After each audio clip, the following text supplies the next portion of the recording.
It's so good to meet you all. I'm Bethaney Wilkinson. I work as executive director of the SFLR Network, which I'll talk about at length here in a moment.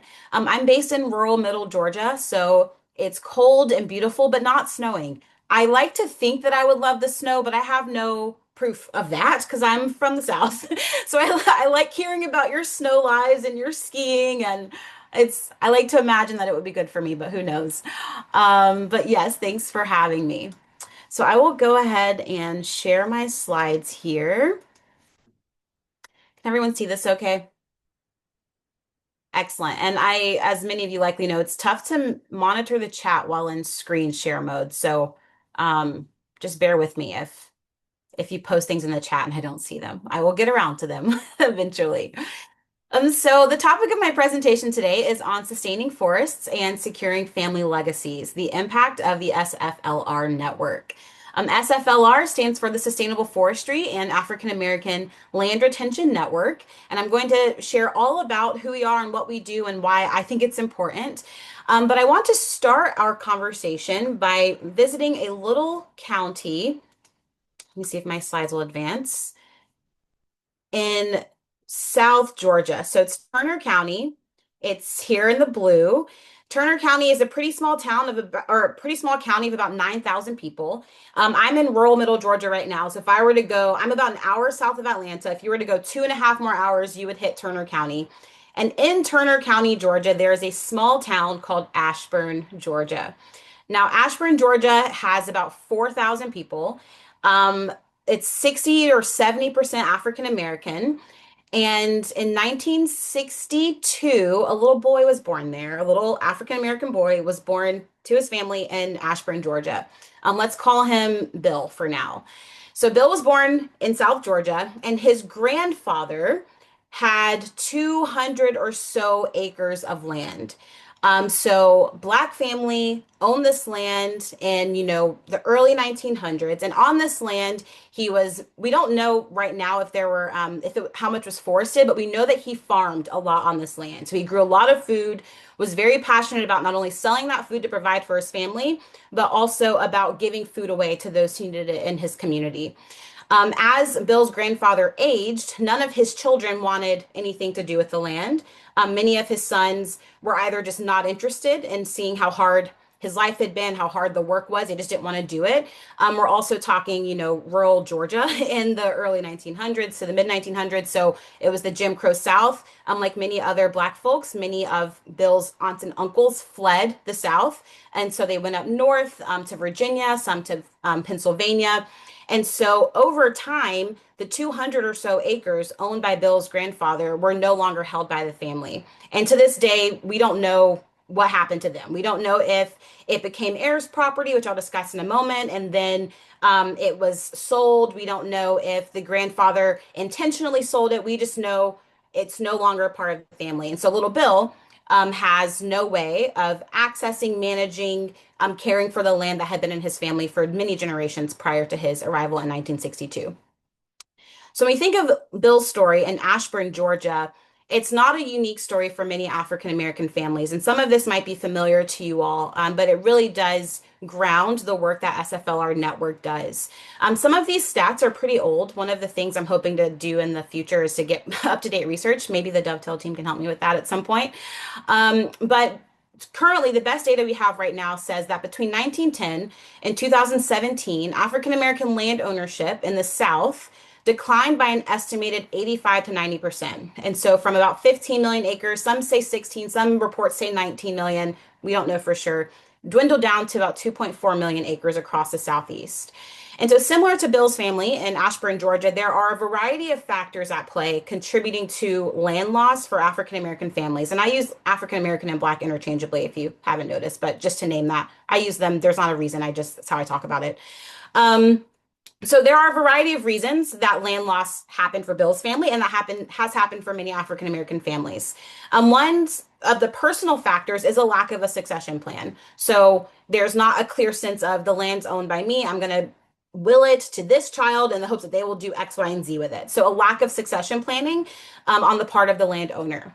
Another personal factor is disinterested younger generations. And that is a persistent challenge that we even see today. But at the time, and when I think about, the 1960s and 70s, it was this sense that all of the opportunities in the city, that's not a new idea. And so we're going to leave the land, and that makes it vulnerable. And then other personal factors are things like the difficulty of the work, the economic burden of being a farmer and trying to make ends meet for your family. It's just really hard to make it happen. In addition to some of these personal factors contributing to land loss, there are the systemic factors. So, one being the Great Migration, fleeing racial terror in the South. That was a really prominent reason that many African American people left the land that would have been passed down to them. Again, moving to the North to find opportunity, to find safety in some instances. There are systemic factors like institutionalized racial discrimination being in the United States, including with the USDA. So there was a point in history where if a Black landowner and a white landowner walked into an FSA, a Farm Service Agency office, the white landowner would get the support they needed, the Black landowner would not. Of course, that leads to generations of impact on both sides, leading to wealth for one and a lack of wealth or disenfranchisement for the other. And then also heirs property laws and inaccessible legal support. And so we'll talk about heirs property here in a moment. And so when we look at all of those personal and systemic factors leading to land loss for Black families, heirs property does kind of stand out as one really pressing issue that has existed for a long time and is a current challenge for many families of cross-racial identities today. For those who are unfamiliar, heirs property is what's created when someone has an asset or they have land, they pass away without a will, then that land is automatically owned by all living descendants of that person. This might not be too big of a problem if there's just one or two heirs, but if you go many generations, you can have tens and tens of heirs. And so it's really complicated. And so this creates a few challenges. If the land isn't secure with a clear title, as it relates to our work in forestry, it prevents access to various forestry and land management programs because there are too many owners. It can make disaster relief inaccessible. It also makes the land susceptible to forced sales. So if a developer, someone with more time, power, money, finds one of those heirs, one of 10 heirs, and forces that person or asks that person to sell their shares to the developer, then they can force a sale of the entire thing. And so lands that are in heirs property are just really vulnerable to exploitation. And families who didn't likely have the resources to create an estate plan probably don't have the resources to fight off a developer financially. So, or legally, or just in terms of, power and will and time and energy. And so if this is a real vulnerability for land in not only Black communities, but in many communities across the country. In addition to heirs property issues, there is a series of other needs also facing our landowners. And I kind of touched on many of these as it related to what led to the land loss for Little Bill and then also ongoing land loss for other families. But there's the need for adequate succession planning. There is the ongoing need to ensure younger generations are interested in the land and its legacy. When I think about SFLR Network now, most of the landowners in our community they're older. They're in their 60s, they're in their 70s. There are a few folks who are in their, 30s and 40s who are deeply invested in what's happening with the future, but it's hard. It's hard to bridge those gaps generationally. I'm also finding that there is a need and a challenge related to confronting the at times emotional and maybe even spiritual or cultural barriers to returning to the lands of our ancestors and navigating the troubled histories of these places. When I think about forests as an African American Southern person, it kind of evokes two images for me, at least two. One is an image of freedom and possibility and even rest. Maybe some of you have heard of places called hush harbors. And so enslaved African American people would create these safe havens within the woods as a place to go and gather and to be together and to share their stories and to practice their religious traditions. But on the other side, there's also the idea of the forest as being unsafe, a place of being hunted or a place of having to run for your freedom in a way that's terrifying. So it's pretty, I don't know, metaphysical, if you will, but I do think that when it comes to Black folks being in the land, valuing the land, there is a troubled history there that has to be attended to in our community. And then last but not least, one big challenge is just generally conveying the cultural and economic value of land stewardship. And that kind of ties back to the challenge of younger generations, because oftentimes the land, it's like, is this a liability for me, or is this an asset? And a lot of work that we do as SFLR is helping folks see, no, this is valuable. This is an asset, not only financially, but also in terms of the cultural value that it could have for your family. So these are a variety of the challenges that have led to land loss and that are still present for African American forest landowners today. And our way of hoping to solve that problem is to be SFLR Network. And so as SFLR, we envision a world where African American and rural forest landowners are empowered to protect, control, and enhance their land assets through forestry and conservation, all while building a generational legacy of life on the land.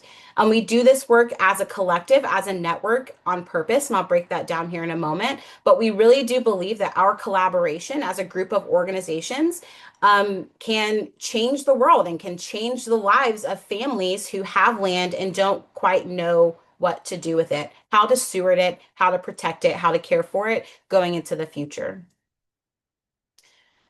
Our mission as an organization is to create a sustainable system of support for landowners.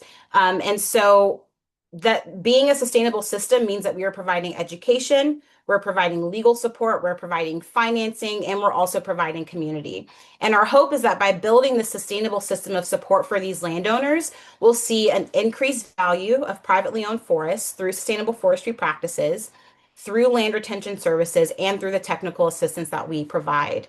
And as an organization, we are dedicated to continuing the legacy of environmental protection and stewardship, which are part and parcel to African American rural life. I think sometimes there is the expectation when we imagine rural America, we don't always imagine African American families and Black families and children and people working in the woods and going hunting and just that rich and deep relationship we do have with the natural world. It's there. And so we're always thinking about how do we amplify the reality of this experience and how do we protect it and sustain it. And so our network is a collective of 8 organizations across the Southeast. You'll see up here on the right, we have Black Family Land Trust. If we go down, that's in Virginia. In North Carolina, we have the Sustainable Forestry and Land Retention Project at Roanoke Cooperative. In South Carolina, we have the Center for Heirs Property. In Georgia, we have McIntosh Seed. In Alabama, it's LR Lean. In Mississippi, it's Winston County Self-Help Cooperative. In Arkansas, it is, and I think that is in the wrong place, but we'll see. Let me double check. I'll have to double check that. No, that's correct. Okay. Arkansas, it's at Keeping It in the Family UAPB. And then in Texas, it is the Agroforestry Small Farmers, Ranchers, and Landowners Coalition. And that's a newer one to our network. What's really interesting to me and important about each of our 8 sites is they all have a slightly different focus or expertise. I don't have that clearly outlined here, but I do want to give voice to it. So the Black Family Land Trust, led by Ebony Alexander, their expertise is in conservation easements, and then also heirs property resolution. The Center for Heirs Property, led by Jenny Stevens, is really dialed in on heirs property, probably the best in the country, in my opinion, at resolving heirs property issues for landowners. The Roanoke Cooperative team in North Carolina, their expertise, they're very forestry forward. They're led by a forester, a forestry technician, Alton Perry. A McIntosh Seed in coastal Georgia, their focus and their history is really in community economic development. And so they bring an economic development angle to their forestry work. LR Lean, the Limited Resource Landowner Education and Assistance Network, they're really dialed in on forestry technical assistance led by Duran Lacey, very similar to our North Carolina site. The Winston County Self-Help Cooperative is a co-op, so they aggregate resources for forestry and agriculture, and that's their specialty.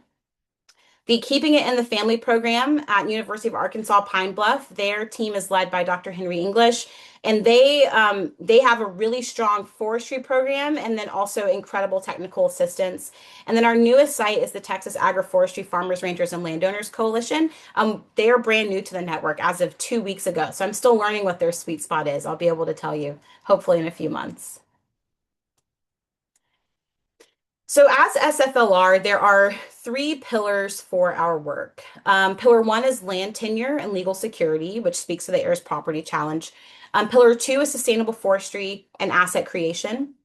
And then pillar 3 is our anchor organizational model, so how we work together. So for pillar one, and you'll hear me reference this, we kind of function on two levels as a network. There's the network, so me and my team, there's what we do as a backbone organization, and then there's the work that our sites do, which is directly with landowners. My team doesn't often work directly with landowners. That's the work that our sites do. So you'll hear me break that down as I describe these pillars. So pillar one is that land must be secure before it can be managed. That's pretty straightforward. And so we work to facilitate heirs property prevention and resolution in a few ways. At the site level, so what each of those 8 sites is doing on the ground, there is a tremendous amount of landowner education, outreach and education. So what is a will? How do I create one? What is estate planning? How do I do it? If I need to clear my title, what's the process? And so at each site, they do it a little bit differently depending on their capacity and expertise. But at each site, landowners can get access to lawyers, to educational resources, and even to financing to help them, or to finances to help them resolve their heirs property issues, clear their title, etc. Some sites, like the Center for Heirs Property, offers legal services directly. So connecting landowners to legal support that's in-house. Not all of the sites have that capacity, so many of them outsource that to trusted lawyers. And then there's also the work of facilitating family mediation to help families align on their priorities and next steps. If any of you have siblings or cousins or family members that you have to make any decisions with ever, you can only imagine how tough it is to get a bunch of adults with opinions and histories and values that are different than your own on the same page. And so providing family mediation is a critical step in the heirs property resolution process. So that's what the sites do directly with landowners. At the network level, we raise money and we provide funding to help landowners afford the process. And then we also support our sites in sharing best practices in heirs property resolution across the organization. So while we're not doing direct technical assistance, if a landowner needs $5,000 to help fund their legal title clearing process, then the site can apply for funds through the network to then pay to the legal team on that landowner's behalf. So that's the part that we play at the network level. Pillar number 2 is sustainable forestry and asset creation. And so well-managed land benefits the families, benefits the communities, and it facilitates ecological health in our communities. And so at the site level, very similar to heirs property resolution, our sites, our foresters that are on staff, our outreach coordinators provide a tremendous amount of education in sustainable forest management and emerging markets, which is a really hot topic for our landowners right now, on running a business. So do I set up an LLC? Do I form a trust? What is this, a nonprofit? What am I creating? So we provide technical assistance and training in that. And then also just helping landowners understand the vast universe that is forestry and conservation. Many folks are just, they don't know what they don't know. And so there's tons of questions and it can be overwhelming. You're reading this USDA website, you have this NRCS program, and then you have this company that's selling you this other thing with carbon. It's like, what is happening here? And so our technical assistance providers are helping our landowners understand what their options are. In addition to that education, we provide direct technical assistance specifically related to various USDA programs. So helping a landowner get their farm ID number, filling out the paperwork with them, walking with them into the FSA or NRCS office, just to provide that additional support to help answer questions. It can be intimidating if you've never done this before. You're filling out paperwork, you're giving people your address and your social security number, and it's, can I trust these people? And so our sites help to facilitate those connections and to build those relationships. And then also helping landowners, enroll in carbon programs and things along those lines is another part of the technical assistance that our sites provide. And then last but not least is our sites help to create wealth, help to manage wealth creation opportunities through current and emerging markets, like I alluded to earlier. Now, at the network level, as it relates to our forestry work, we do a few things. So we provide organizational development support to our sites. And so that is, sometimes it is funding, sometimes it's training. So our 8 nonprofit organizations, as you can probably imagine, they're an organization is its own entity. So they need support, they need training, they need development and technology or fundraising or marketing and communications, whatever it might be. So we help to facilitate that. We also provide funds to help them build their internal capacity. We at the network level administer a forestry fund to help close gaps in that land management support. So, similar to heirs property, if a landowner doesn't have the funds out of pocket to meet a cost share program requirement with the USDA or NRCS, we help cover that. If a landowner doesn't have the funds out of pocket to cover a timber cruise on their land, we can help cover that. So, we have flexible funds to close those gaps. And then we also at the network level, we convene people. So we bring together our foresters at least monthly for a forestry caucus where they're able to share best practices and learn new things so that they're sharpen their skills in supporting landowners. We convene landowners. We'll be having a landowner meeting, a regional one, in May of next year. And then we also do our best to convene forestry sector leaders to just foster general collaboration and peer learning. We're a network on purpose. And so the more that we can network and work across relationships and with other organizations to learn and refine what we do, the better it is for the landowners that we support. And then last but not least is pillar three, which really is our anchor organization model. So just why are we a network? Again, I said this earlier, we believe that collaboration changes the world. It changes things. It makes new things possible that cannot be possible in isolation. We can achieve more together than any one organization can achieve on its own. And so we collaborate across the region to strengthen our work at the local level. Again, sharing best practices, making connections, getting support when faced with challenges, and then really building a community of practice. One of the challenges, it was interesting. One of my team members was talking to one of our sites about their issues in recruitment because most of our sites work in rural America. It's hard to get people who want to move to Fayette, Alabama or Louisville, Mississippi. And so we're just noticing, okay, what can we do as a network to help attract more talent to these communities who are interested in forestry and in supporting families? And that's a problem we hope to work together to solve in the coming year. That's just one example.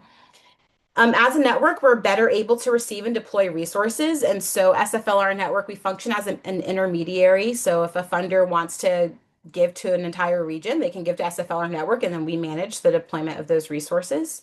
And then last but not least, when we want to, we're able to tell a shared story of our communities and speak with one voice. This is especially important when we think about some of our policy education work. I didn't make this a full pillar because it's not one yet, but maybe it will be in the future. We are interested in finding ways to bridge policy and people. Um, we are a nonprofit, so we don't lobby or anything like that, but we do get to serve as a connection point between our landowners and larger institutions, including USDA, the Forest Service, and other private markets. We gather landowner stories from across the field and share those insights with elected officials when appropriate or when they ask. And then we respond as a collective when agencies solicit feedback from the public. And so this is a newer muscle for us. We'll see how it goes. And then last but not least, I would be remiss if I did not mention that we could not exist without many partners, people who partner with us in terms of programming, in terms of resources for landowners, just general operating funds. This is a list of some of our partners. I probably have missed people and could add more, but we really rely on our partners to drive our impact and to execute on our mission. And so I've shared a little bit about the problem we're trying to solve, African American land loss. I've shared a little bit about how we as SFLR are working to address that problem. Now I want to share a bit about our current or most recent impact and then our visions for the future. And so here's some of our collective impact in numbers. We haven't yet done all of our data collection for 2025. That's underway, so we'll see how these numbers change in a few months. But over the first 11 years of SFLR's operations, we've seen over 200,000 acres come into active management across the region. We've seen over 2,500 families supported through SFLR activities, whether that is funding or education or heirs property resolution. That's kind of all of it combined together. We've seen over 1,700 forestry services activated, nearly 300 timber sales, though I think that number is definitely higher by now, and then nearly 5,500 land tenure services delivered. So those are more focused on that wills, estate planning, heirs property resolution bit. And again, this doesn't include our numbers from 2025, so we'll see. And then there's our collective impact in stories. Whenever I see a slide like this, I wish I'd had more pictures throughout the whole presentation. And maybe round two, maybe version two will have that. But people really are at the heart of what we do. And this is just a few pictures, obviously.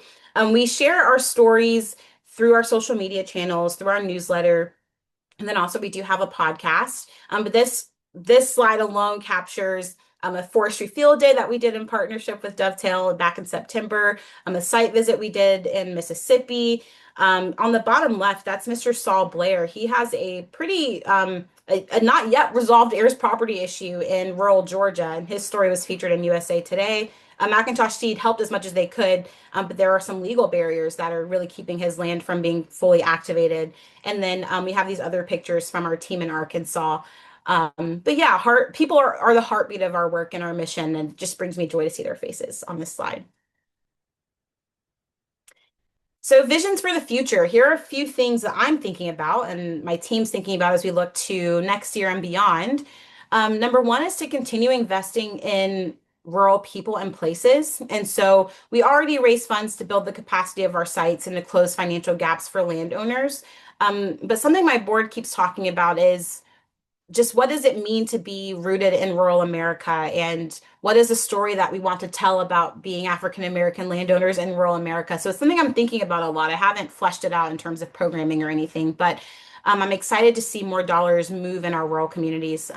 One of our board members, Duran Lacey at LR Lean, he often talks about how when one landowner in rural Alabama needs something done on their land and a service provider comes into that community, they come into the community, they stop somewhere for coffee, they stop somewhere for breakfast, they grab lunch somewhere, maybe they stay in that community. So how those dollars that we take from SFLR to pay a vendor bounces around in that rural community for much longer than that one transaction with that vendor. And so I'm thinking, how do we multiply that? How do we tell that story? Because it's really important. Number two is to lean into innovation. I personally am not very interested in innovation and technology, but I'm being told that I need to become more interested. So I'm hoping to push myself to lean into innovation a bit more, to advance our ability to leverage technology to deepen our community-based work. So if anyone has ideas or leads, I'm very curious, because I do think it's important. So much of our work as an organization is very analog. We're working with people who are, again, are in their 60s or 70s, and they're not as interested in being on their phone, or they just don't care. They experience the world in a different way. And so how do we bridge that generational gap is on my mind a lot. And then number three is just generally expanding our network effect. And so broadening our community of collaborators to empower more families and protect forests at scale. While SFLR has existed as a program for over 10 years, we just recently became a nonprofit organization as of a few months ago. And so existing as a standalone organization is relatively new. And I'm curious to know how it's going to go to build relationships as an entity, as we look to the future. And so this is a question I think all the time. Why does all this matter? Why is any of this important? And that might seem like a silly question, but I often been thinking to myself, if SFLR disappeared tomorrow, what would change? Would it matter? What impact would it have? I think that for folks who are more, justice or equity minded, the case for SFLR is pretty evident. There's a history of discrimination and disparity in Black communities related to land stewardship. And so obviously the right thing to do is to repair that wrong. I do think many people do think that way, but not everyone does. So I'm often thinking, how do I make the case for what we do, for a broader audience? Why does all of this matter? And a few reasons have come to mind. One reason is just general economic impact. And so this stat is outdated, but again, I need more data, so we'll get there one day. But as of 1997, it said that the remaining African American rural owned land is worth an estimated 14 billion. And so who knows, is that higher, is it lower, to be determined? Either way, this land is a vital and meaningful asset for our entire nation, no matter how you slice it. And ensuring that this land is secure, activated, and managed benefits everyone, entire communities, ecosystems, and families. And so considering the economic impact of African American rural owned land and making sure that our services and opportunities are tailored to this community, to our community, is really critical to make sure, again, that it's secure, activated, and well managed. Another reason our work matters is climate change mitigation. And so African American landowners play a critical role because private owned lands, which is what we have mostly in the Southeast, have an important role in climate change mitigation. So recent numbers I read were that of the 245 million acres of forest in the Southeast, 86 is held by private landowners. Of that 86, 58% is held by non-industrial landowners, so families and individuals. We don't know yet what percentage of that is African American, but still the idea is the same. Families and individuals have to make decisions about their land that are hopefully for the benefit of all of us. And so, figuring out how to mobilize these landowners to implement restorative practices, reforestation, nature-based climate solutions is a really important part of our collective goals related to climate change mitigation. And then last but not least, and this might be a bit fluffy, but that's kind of how I am, so go with me. I do think all of this work matters for just general collective healing and repair as a society. One of my favorite quotes from Robin Wall Kimmerer, she's an Indigenous author and botanist, I believe, is her scientific specialty. She writes that all flourishing is mutual in her book Braiding Sweetgrass, and it's just one of my favorite lines. The sense that when the land is flourishing, we flourish. When we flourish, the land flourishes, and these we're in relationship with one another. Land is more meaningful than the economic value it holds. It holds our personal stories. It holds our shared histories. And again, as we heal those connections with the land, we are also doing the work of healing our relationships with one another. And I think this is just really important as we think about what it means to be citizens and co-stewards of this country. And so in closing, here's another snapshot of our network, which you've seen before. But I also want to leave us here with this before we go to discussion. So this man is my dad. He's the little boy who was born in Ashburn, Georgia in 1962. And he still laments that he doesn't know what happened to his family land. But he's worked his entire life to get some land of his own, to pass it down to me and my siblings and to his grandchildren and future generations. So this is him looking up at one of his favorite trees on his property. It's just a mile and a half down the road from me. And I just love this picture because it reminds me every day why I do what I do, and of the future I hope to create for my nieces and nephews and children and all of those things. And so I want to leave you with this quote from, well, this picture of him and this quote from Bell Hooks, one of my favorite authors. She wrote this for an essay in Orion magazine many years ago. And she said, when we love the earth, we are able to love ourselves more fully. I believe this. The ancestors taught me it was so. So thank you. That's all I've got. Thank you very much, Bethany. And before we wrap up, your emails on the screen, the website, do you also want to just mention your podcast, some of the other ways that people can follow your work, the work of SFLR, please? Yes, absolutely. And so we have a podcast called the Roots to Resilience podcast. It is available on Apple and Spotify, and I can share those links with Maria perhaps, and she can circulate them. It features one story from each of our network sites, and it's a combination of our sites and their work. I think there's some forester interviews, some site director interviews, but then also stories from landowners of heirs property issues that have been resolved, of decisions that have had to be made in the family about the future of land. So it's really great, and they're short and sweet. They're 25, 30 minutes, so really easy. And then we have we're on LinkedIn and Instagram, and I think Facebook, though I'm not on Facebook, so I've never actually seen it, but I'm told we're on Facebook. And then we of course have our newsletter, which you can scroll to the bottom of our website and sign up for our newsletter there.